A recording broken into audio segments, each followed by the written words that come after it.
Zachary Taylor didn't vote until he was president. He never held office before, yet he won in a landslide.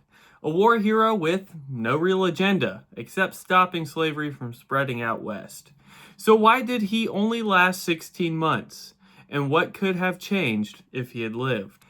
Our 12th president, welcome to Presidential Paradox by the way, was born in Virginia, raised in Kentucky, grew up on a plantation, owned slaves, but never became wealthy. He was a career soldier, serving in the War of 1812, the Black Hawk War, the Second Seminole War, and especially famous in the Mexican-American War. He earned the nickname Old Rough and Ready for his no-frills leadership and battlefield bravery. He had no political background, not even registered to vote until his own election. Whigs nominated Zachary Taylor purely on popularity, like a celebrity candidate. He barely had a platform, but voters projected what they wanted onto him. Couple cool facts: he didn't believe in vetoing legislation unless it was clearly constitutional, and he died after eating cherries and iced milk on a hot July 4th day, though conspiracy points to poisoning. Now, what case can we make for Zachary Taylor being a fine president? Well, for one, his military legacy.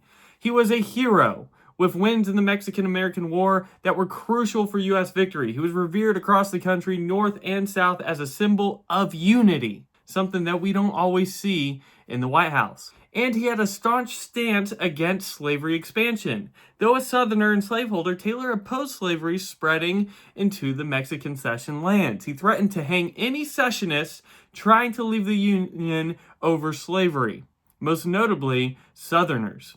He sought to admit California and New Mexico directly as free states, skipping the territorial status. He also had deep anti-party sentiment. He didn't owe loyalty to any one party or faction, which I respect. He sought to govern with principle and not politics. He rejected being used as a puppet by the Whig elites. Now, what point can we make for Zachary Taylor being a not-so-good president? What are some criticisms we can make? Well, he had no clear policy vision. He had no legislative agenda beyond dealing with the new territories. He let Congress drift into chaos and left big decisions like the Compromise of 1850 unresolved.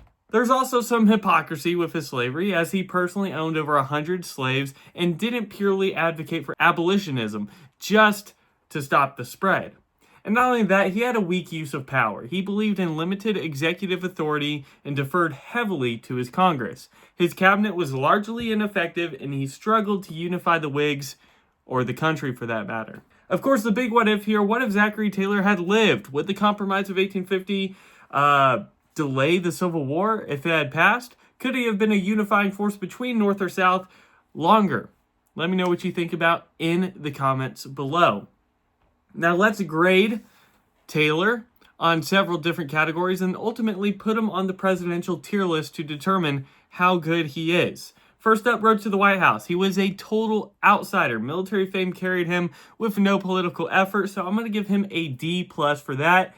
I respect what he did as a soldier, but pure popularity, celebrity candidate, I don't respect that as much. Now, what about his successes? He had a strong initial stance on slavery expansion, but other than that, not much was accomplished. I'm going to give him another D+ in that category. Now, what about his failures and controversies? He alienated allies and struggled with party management, didn't get a whole lot done, but other than that, there wasn't a huge controversy or failure, so I'm going to give him a respectable C+ for failures and controversies. Now, what about morality and ethics? He opposed slavery expansion, but owned slaves himself. It's kind of complex, a little contradictory. I'm going to give him a B- for morals and ethics, because he did stand on the Constitution as well, which I can respect. Now, what about long-term impact? Maybe he could have reshaped pre-Civil War politics, but he died too early to do so. I'm going to have to give him a C-. He didn't have enough time in office to really make a huge impact for the future. Leadership and vision. He lacked political finesse and vision. He relied on vague principles to lead him. He might have been a great leader on the battlefield, but not necessarily as commander-in-chief. I'm also going to give him a C- for that category. Now, what about public sentiment, his popularity? He was a popular war hero, and his death was widely mourned, and he's seen in a pretty decent light today. I'm going to give him a decent B for popularity. Finally, constitutional respect. He respected the limits of his presidential power, maybe too much, which I respect. I wouldn't say he wielded the Constitution too greatly, but enough to where I'm going to give him a solid B for that category. So Zachary Taylor's final grade is going to be a mid-grade C, straight up in the middle. I don't think he was all that good. I don't think he was all that bad. I think he was just an okay-ish president in the White House.